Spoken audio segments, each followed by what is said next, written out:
आज हमारे साथ हैं पुरकाजी के ज़हीर फारूकी जी। आइए उनसे कुछ बातचीत करते हैं। तो सर आपका बहुत-बहुत स्वागत है। धन्यवाद बहुत। सर आपने ये पदभार कब से संभाला? 12 दिसंबर 2017 को मैंने नगर पंचायत पुरकाजी के चेयरमैन पद के लिए शपथ ली थी और जब से लेके अभी लगातार मेरा कार्यकाल चल रहा है। जी। तो जब आपने ये पदभार संभाला तो आपके सामने क्या-क्या चुनौतियाँ आई?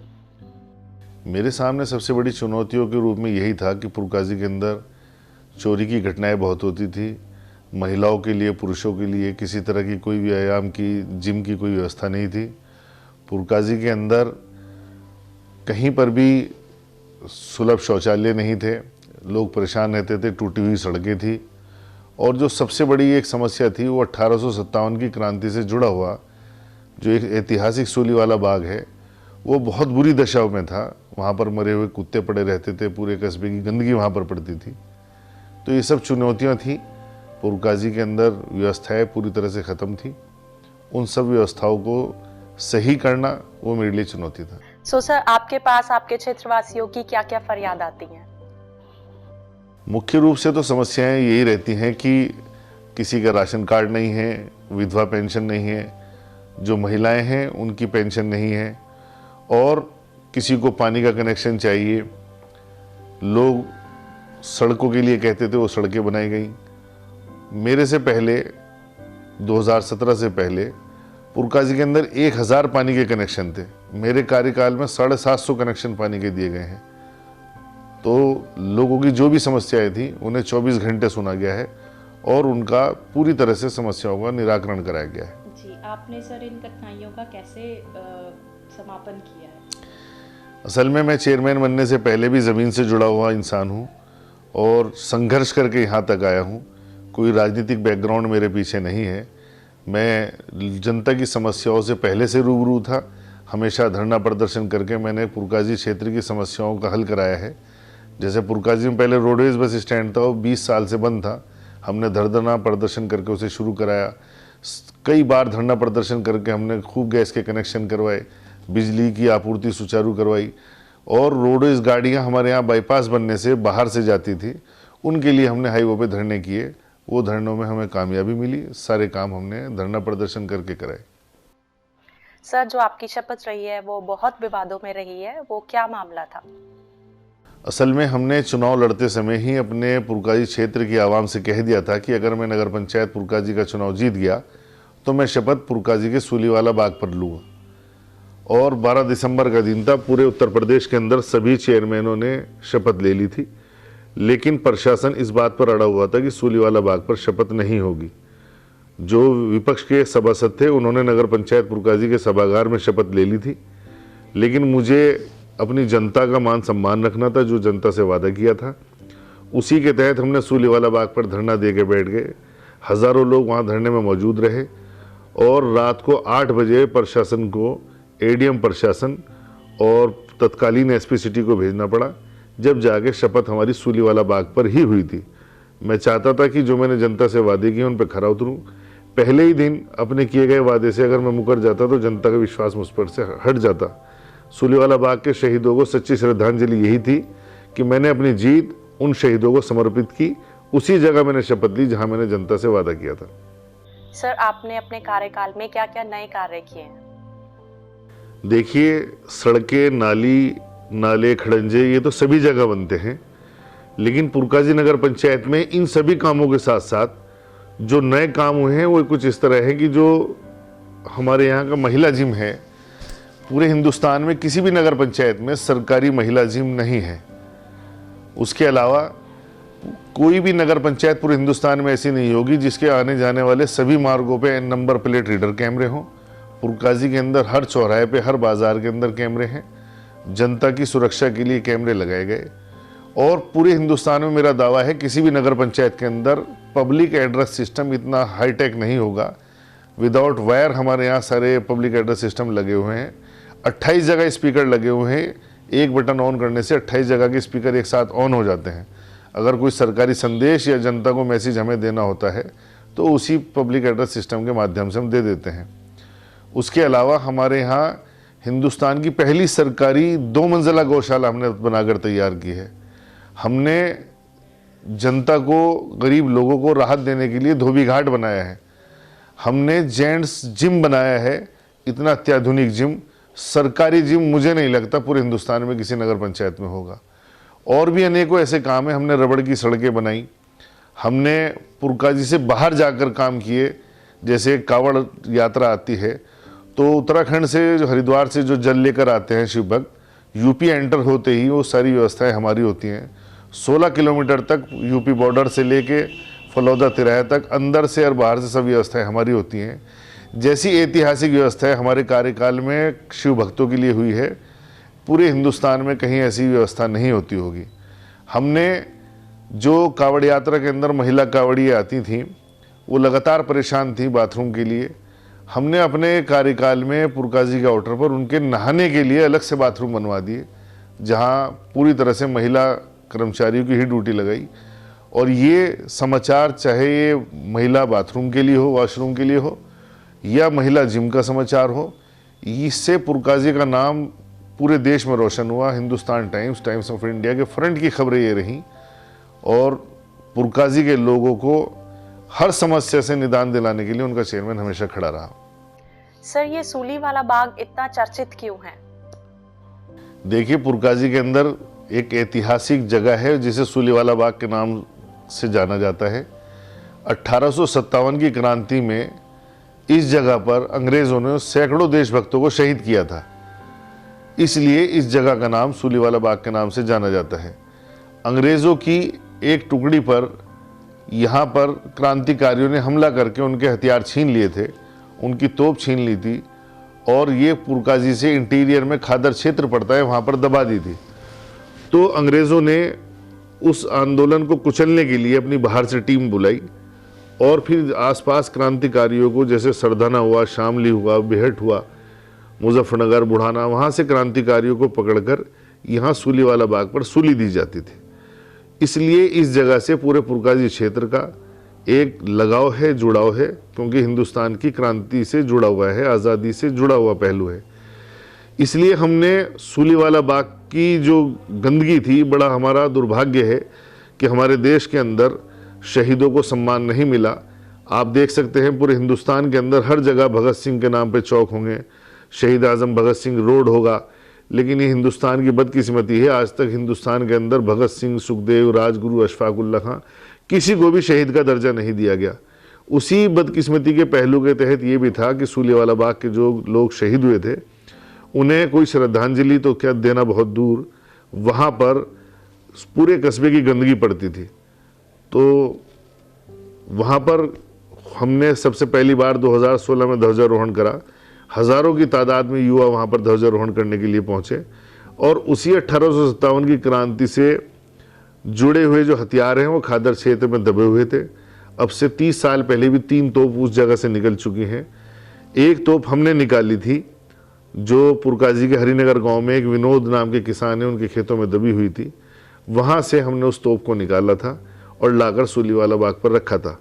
उसमें हमारे और प्रशासन के वैचारिक मतभेद हुए। प्रशासन तोप को ले जाना चाहता था उसी दिन, हम कह रहे थे कि नहीं, इसे हम सूलीवाला बाग पर रखेंगे, जिसके चलते हमारे खिलाफ मुकदमा भी लिखा गया। और शायद हिंदुस्तान में तोप का पहला मुकदमा ज़हीर फारूकी के ऊपर होगा। ट्रेजरी ट्रोव एक्ट के तहत मुकदमा लिखा गया और हाई कोर्ट ने फिर उस मुकदमे को और उस चार्जशीट को खारिज कर दिया। सर, जैसा कि आपने बताया सूलीवाला बाग बहुत गंदा हुआ करता था, तो अब आपने अपने कार्यकाल में उसे क्या नया रूप दिया है? देखिए, सूलीवाला बाग पर होने वाला ध्वजारोहण, जो तिरंगा यात्रा वहां तक जाती है, रोडवेज बस स्टैंड से सूलीवाला बाग तक जाती है, तो हर साल 15 अगस्त और 26 जनवरी पर मेरे हिसाब से देश का सबसे बड़ा आम जन की भीड़ वाला ध्वजारोहण कार्यक्रम यहीं पर होता है। उस ध्वजारोहण कार्यक्रम की सबसे बड़ी बात यह होती है कि उसके अंदर ऐसे लोग भाग लेते हैं जिन्होंने कभी स्कूल में नहीं गए, जो कभी राष्ट्रगान के अंदर जिन्होंने भाग नहीं लिया, क्योंकि हमारे यहाँ राष्ट्रगान, 26 जनवरी, 15 अगस्त, ये सब स्कूलों तक सीमित रह गया है, और ये भी जूनियर हाई स्कूल और हाई स्कूल तक रह गया है। उसके बाद में हायर एजुकेशन पे जाके 26 जनवरी, 15 अगस्त का महत्व खत्म हो जाता है। लेकिन पुरकाजी की सड़कों पर वो युवा और वो लोग होते हैं जो कभी स्कूल नहीं गए, जो रेड़ा चलाते हैं, रिक्शा चलाते हैं, मजदूर हैं, जिन्होंने कभी अपने जीवन में राष्ट्रगान के अंदर भाग नहीं लिया, ऐसे हज़ारों लोगों का एक जनसैलाब होता है जो सड़कों पर उतरता है, जाके सूलीवाला बाग पर ध्वजारोहण करता है। उसी टाइम हमने जनता से वादा किया था कि सूलीवाला बाग की इस बदहाली को हम अच्छे रूप में ला देंगे। आज वहाँ जाकर कोई भी देख सकता है कि उस बदहाल व्यवस्था को हमने बदल दिया और उसे एक भव्य रूप दे दिया और उसकी ऐतिहासिक तौर पर उसकी सौंदर्यीकरण का कार्य कराया जा रहा है। वहाँ पर आज पुरका जी के देहात के सब लोग जाते हैं, दूर दूर से अन्य जिले से भी लोग आते हैं और उसमें वहाँ भ्रमण करते हैं, देखते हैं उसके बारे में। तो मुझे गर्व है कि हमने शहीदों को श्रद्धांजलि देने का ये सही तरीका अपनाया था। सर, पुरकाजी में कितने वार्ड हैं और आपने उनके लिए क्या क्या कार्य किए हैं, खास तौर पर महिलाओं के लिए, युवाओं के लिए और बुजुर्गों के लिए? देखिए, पुरकाजी के अंदर कुल 15 वार्ड हैं और पिछले चुनाव में 19,700 के करीब वोट थी और उन 15 के 15 वार्डों में हमने वो मूलभूत समस्याओं का समाधान किया है जो जनता की समस्याएं थी। कहीं जल भराव होता था, कहीं पर बिजली के तार नीचे लटके हुए थे, कहीं पर सड़कें बनी हुई नहीं थी, उन सब समस्याओं का समाधान किया है। कहीं पाइपलाइन डलवाई है। तो जो भी जनता की समस्याएं थी उन सब समस्याओं को फोकस करते हुए उनका समाधान किया है। रही बात युवाओं की, तो हमने युवाओं को शिक्षा के लिए प्रेरित किया है। युवाओं को हमने राष्ट्रीय ध्वज के कार्यक्रम में प्रेरित किया है। युवाओं को हमने जो हमारे राष्ट्रीय पर्व होते हैं 26 जनवरी, 15 अगस्त, उनके लिए प्रेरित कराया कि घरों से निकलें और सड़कों पर आएँ। 23 मार्च को जब शहीद दिवस पूरे हिंदुस्तान के अंदर मनाया जाता है तो हिंदुस्तान का सबसे बड़ा शहीद दिवस पुरकाजी के अंदर मनाया जाता है। पिछली बार जब हमने 23 मार्च को शहीद दिवस मनाया था तो उस कार्यक्रम के अंदर सरदार भगत सिंह जी के भतीजे श्री किरणजीत सिंह जी आए थे, वीर अब्दुल हमीद के पोते जमील इदरीसी आए थे, पुलवामा के जो शहीद थे उनके परिजन आए थे, चौधरी राकेश टिकैत जी मुख्य अतिथि थे और बहुत से ऐसे लोग आए थे जो शहीद परिवारों से ताल्लुक़ रखते हैं। तो हमें अपनी आने वाली पीढ़ियों को देश प्रेम की तरफ, राष्ट्र प्रेम की तरफ, देश के शहीदों के प्रति उनके सम्मान को, भावनाओं को जगाना है। इसी के चलते हमने युवाओं को प्रेरित किया और आज पुरकाजी के युवा सबसे आगे हैं। वो हिंदुस्तान के अलग अलग शहरों में काम कारोबार करते हैं। कोई महाराष्ट्र है, कोई पूना है, कोई कानपुर है, कोई पंजाब है, लेकिन 15 अगस्त और 26 जनवरी और 23 मार्च को सब लोग एक त्योहार की तरह पुरकाजी के अंदर आना शुरू कर देते हैं और राष्ट्रीय पर्व के कार्यक्रमों के अंदर भाग लेते हैं। सर, आपने शिक्षा और चिकित्सा के क्षेत्र में क्या क्या कार्य किए हैं? देखिए, पुरकाजी के अंदर आज तक भी कोई सरकारी 10वीं तक का भी सरकारी स्कूल नहीं है। पुरकाजी के अंदर एकमात्र जूनियर हाई स्कूल है जिसकी स्थापना 1885 में हुई थी और आज भी वो 8वीं तक का स्कूल है। हमने चेयरमैन बनने के बाद में यहाँ पुरकाजी के आउटर में एक राजकीय इंटर कॉलेज है, दूसरे गांव का रकबा पड़ता है, वो बनकर तैयार था, 3 साल से बंद था। उसके लिए हमने तत्कालीन डीएम राजीव शर्मा जी से आग्रह किया कि स्कूल की बिल्डिंग तैयार है, आप इसे शुरू करवा दीजिए। उन्होंने डीआईओएस को आदेशित किया और वहाँ पे 350 बच्चे के एडमिशन पहली बार में हुए। स्कूल में बच्चों के लिए बैठने का फर्नीचर नहीं था तो डीआईओएस महोदय ने हाथ खड़े कर दिए कि इस तरह से स्कूल चल पाना संभव नहीं है। हमने पुरकाजी क्षेत्र के सम्मानित व्यक्तियों को अपने नगर पंचायत के सभागार में बुलाया और सबको इसके लिए कहा कि सब लोग अपने अपनी तरफ से इसके अंदर चंदा दें। 5 मिनट के अंदर 3.5 लाख रुपए का हमने चंदा किया, स्कूल को फर्नीचर दिया और कॉलेज, राजकीय इंटर कॉलेज शुरू हुआ। और उसके बाद में हमने 2 कंप्यूटर भी अपने पास से दिए। जो वहाँ पे बच्चे हैं उनके लिए हमने वहाँ पे बाथरूम वगैरह बनवाए, पानी की व्यवस्थाएं करी। और जो सरकारी स्कूल हमारे यहाँ के हैं, जैसे कि जूनियर हाई स्कूल है, प्राथमिक विद्यालय नंबर 2 है, इन स्कूलों के अंदर हमने जो टूटी फूटी व्यवस्था थी उसे सबको बदल दिया। कमरों के अंदर टाइल्स लगाई, बाहर टाइल्स लगाई, बच्चों के पीने के लिए पानी की व्यवस्थाएं करी, बहुत अच्छे वहाँ पर हमने बाथरूम बनवाए। तो कुल मिला के हम चाह रहे हैं कि पुरकाजी की शिक्षा और चिकित्सा दोनों सही होके चले। और चिकित्सा के क्षेत्र में हमने कहा कि पुरकाजी कस्बे के अंदर कोई सरकारी अस्पताल नहीं है, वो भी पुरकाजी के बाहर आउटर पॉइंट पे है, दूसरे गांव का रकबा लगता है। हमने वहाँ भी जब पुरकाजी की जनता को लॉकडाउन के अंदर हमने देखा खड़े होकर, गर्मी के अंदर वो कोरोना वैक्सीन लगवाने के लिए खड़े हैं, खूब गर्मी हो रही है, हमने पूरे अस्पताल में पंखे लगवा दिए नगर पंचायत की तरफ से। वहाँ हमने बाथरूम बनवाए और यात्रियों के बैठने के लिए जो परिजन है उनके बैठने के लिए वहाँ पे शेड का इंतज़ाम कराया जा रहा है और बाथरूम बनाए जा रहे हैं। और हर संभव प्रयास जो भी डॉक्टर्स से पूछ के जो वहाँ के प्रभारी हैं, जैसा उन्होंने कहा, उन्हें हर संभव सुविधा दी गई है जिससे पुरकाजी और आसपास की क्षेत्र की जनता को लाभ हो सके। सर, आप एक बारी फिर चुनावी मैदान में हैं और आप अपने पुरकाजी की जनता के लिए क्या कहना चाहते हैं? मुझे पुरकाजी की सम्मानित आवाम से यही अपील करनी है कि पुरकाजी पिछले 70 सालों से बेहाल था। हर वर्ग का आदमी यहाँ पे परेशान था, दुखी था। अगर किसी को अपने सामान्यतः से किसी काम के लिए किसी कागज़ पर मोहर भी लगवानी है, कई कई दिन चक्कर काटता था, घरों पे जाके घंटों घंटों बैठना पड़ता था। अब वो सब कुप्रथाएं जो हैं वो समाप्त हो चुकी हैं। पुरकाजी को हमने विकास कार्यों में नए आयाम दिए हैं। पुरकाजी कस्बे की जनता उसी दिन जीत गई थी जिस दिन ज़हीर फारूकी यहाँ पे चेयरमैन बन गया था। उस दिन से आज तक लगातार सब लोगों के काम हुए। नगर पंचायत कार्यालय का दफ्तर लगातार खुला रहा, यहाँ तक कि छुट्टियों के दिनों में दफ्तर खुला रहा, जनता के काम हुए। और सैकड़ों राशन कार्ड बनवाए, सैकड़ों लोगों के लिए हमने फ्री गैस के कनेक्शन में मदद की। करीब सरकारी योजनाओं का पूरा लाभ पुरकाजी की जनता को दिया है। आज की तारीख में करीब 1500 के करीब पुरकाजी के अंदर गरीब लोगों के मकान बनाए गए हैं और उसमें नगर पंचायत ने पूरा सहयोग किया। गरीब लड़कियों की जो शादियां सरकार की तरफ से होती है, उन शादियों में पारदर्शिता लाने के लिए और पात्र व्यक्तियों को लाभ पहुंचाने के लिए नगर पंचायत पुरकाजी हमेशा खड़ी रही। और मेरा एक दावा है कि पूरे हिंदुस्तान में नगर पंचायत पुरकाजी जैसी पारदर्शी पालिका या निकाय कहीं नहीं हो सकती। यहाँ किसी भी व्यक्ति से अगर नगर पंचायत के किसी भी कर्मचारी ने 1 रुपया भी रिश्वत लिया हो तो उसके बदले में 1000 रुपये देने के लिए मैं तैयार हूँ। लोगों के जन्म प्रमाण पत्र, मृत्यु प्रमाण पत्र या गृह कर रजिस्टर में नाम लिखवाना, संपत्ति रजिस्टर में नाम लिखवाना, कोई भी काम हुआ नगर पंचायत के कर्मचारियों ने पूरा उसे ईमानदारी के साथ किया। और सफाई कर्मचारियों ने इतना सहयोग किया कि हिंदुस्तान के अंदर पुरकाजी की सफाई के डंके बजे। और आखिर में अपनी जनता से मैं यही कहूँगा कि 70 साल पुरकाजी बेहाल था, लेकिन ये जो 5 साल का कार्यकाल रहा है, ये 5 साल बेमिसाल रहे हैं। पुरकाजी में इतना विकास हुआ है कि मैं किसी कैमरे पे या किसी मैगजीन में उसे पूरी तरह से नहीं बता पाऊंगा। मैंने 12 दिसंबर 2017 को शपथ ली थी। 12 दिसंबर 2018 को 1 साल पूरा होने पर मैंने अपने कार्यकाल की एक मैगजीन छापी जिसके अंदर सभी कार्यों के फोटो थे, वो अपनी जनता को समर्पित की।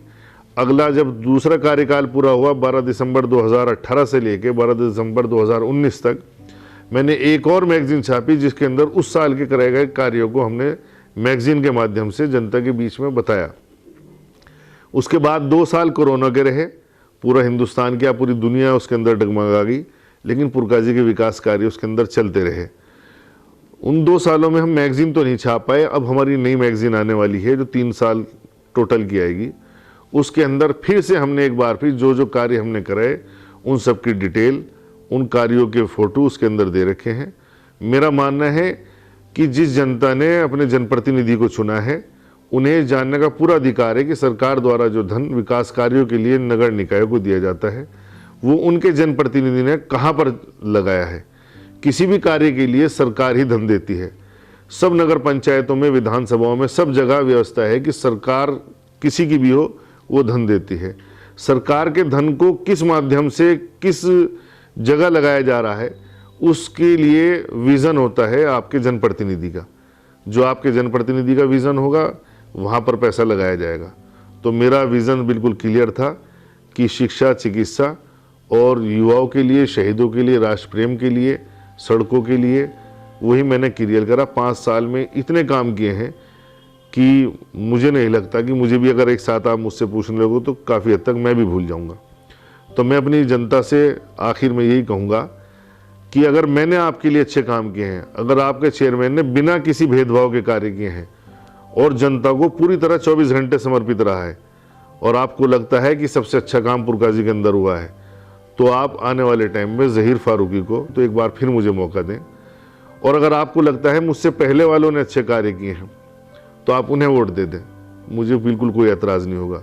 मेरे से पहले जो चेयरमैन रहे आप उनसे ये कहें कि जो उन्होंने अपने कार्यकाल में कार्य किए होंगे उनकी एक मैगजीन बना के दे दें या कोई लिस्ट बना के दे दें, कौन सी सड़कें बनाई थी, कहाँ उन्होंने पार्क बनाए थे, कहाँ उन्होंने बाथरूम बनाए थे, वो दे दें अपने काम की।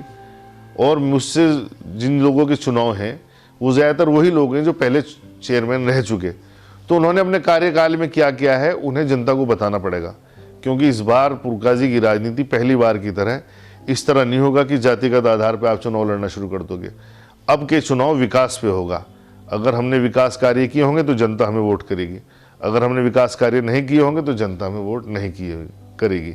मेरा तो बस यही कहना है कि पूरे करे वादे और आगे नए इरादे, इसी के तहत हम जनता के बीच में एक बार फिर आने को तैयार हैं। सर, युवाओं के लिए आपका क्या मैसेज है?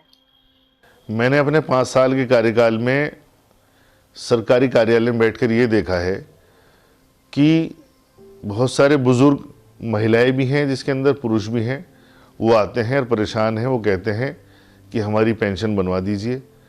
जिन्हें मैं व्यक्तिगत रूप से जानता हूं, जिनके कई कई बच्चे हैं, तो मैं उनसे कहता हूं कि आपके तो कई लड़के हैं, अच्छा कमाते हैं, फिर आपको पेंशन की क्या ज़रूरत है। उन सब लोगों ने कहा, ज़्यादातर ने, कि जी नहीं, हमें तो खाने को भी नहीं देते, बच्चे हमें परेशान करते हैं। कई ने तो ये तक कहा कि हमें मार पीट के घर से बाहर निकाल दिया। तो मैंने जब चेयरमैन बना उसी टाइम पे मैंने एक बुजुर्ग दंपत्ति थे, उन्हें जिन्हें घर से बाहर निकाल दिया था, उनके लिए उनके घर के सामने धरना किया था और उन्हें उनके घर के अंदर भिजवाया था। तो मेरा सब युवाओं से यही अपील है कि माँ बाप की इज्जत करें। जिस माँ बाप ने पाल पोस के आपको इतना बड़ा बना दिया है, तो वह आप इतने बड़े ना बने कि अपने माँ बाप की बेइज्जती करने लगे। उससे छोटा इंसान कोई नहीं हो सकता जो अपने माँ बाप की बेइज्जती करे।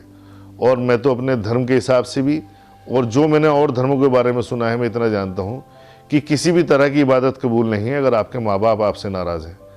तो मैंने अपने पुरकाजी के युवाओं को भी यही कहा है और सबसे अपील करता हूँ कि अपने घर के अंदर अपने बुज़ुर्गों की इज्जत करें, माँ बाप की इज्जत करें। कुछ भी आप कमाते हैं अपने माँ बाप को ज़रूर दें। उन्होंने आपका इतना ध्यान रखा है, आपके बच्चों का आपसे भी ज़्यादा ध्यान रखेंगे, तो उनका सम्मान करें। और एक जो आज युवाओं के अंदर ये नशे की आदत लग गई है, हमारे यहाँ भी कुछ इलाके हैं जहाँ लड़के बैठ के नशा करते हैं, तो कंट्रोल तो पूरा करना चाहे उस पर भी, लेकिन मैं उन सब से भी कहूँगा कि नशे के अंदर पैसों को खर्च न करें। नशा एक बीमारी है, ये गुटखे खाना ये भी सब ख़त्म करें, गलत बात है। अभी पुरकाजी के अंदर एक जवान मौत हुई गुटखा खाने से, उनके मुंह का कैंसर हो गया, उनके छोटे छोटे बच्चे हैं आज, वो परेशान हैं, बुरा हाल है। तो कोई आपको सहारा देने वाला नहीं है कि जब आपको कैंसर हो जाएगा और आप बीमार होंगे, कोई आपकी मदद करने वाला भी नहीं होगा। इसलिए मैं कहूँगा ये जो कुरीतियाँ हैं समाज की, माँ बाप का बेइज्जती करना सबसे बड़ी कुरीति ये है। और ये नशे की जो है इसे भी हटाएं, जो अपनी कमाई है उसे अच्छे कामों में लगाएं और अपने माँ बाप का सम्मान करें, घरों के अंदर अच्छा व्यवहार करें। धन्यवाद। सर, आपने अपना इतना कीमती वक्त हमें दिया, उसके लिए बहुत बहुत धन्यवाद और हमारी शुभकामनाएं आपके साथ हैं। धन्यवाद।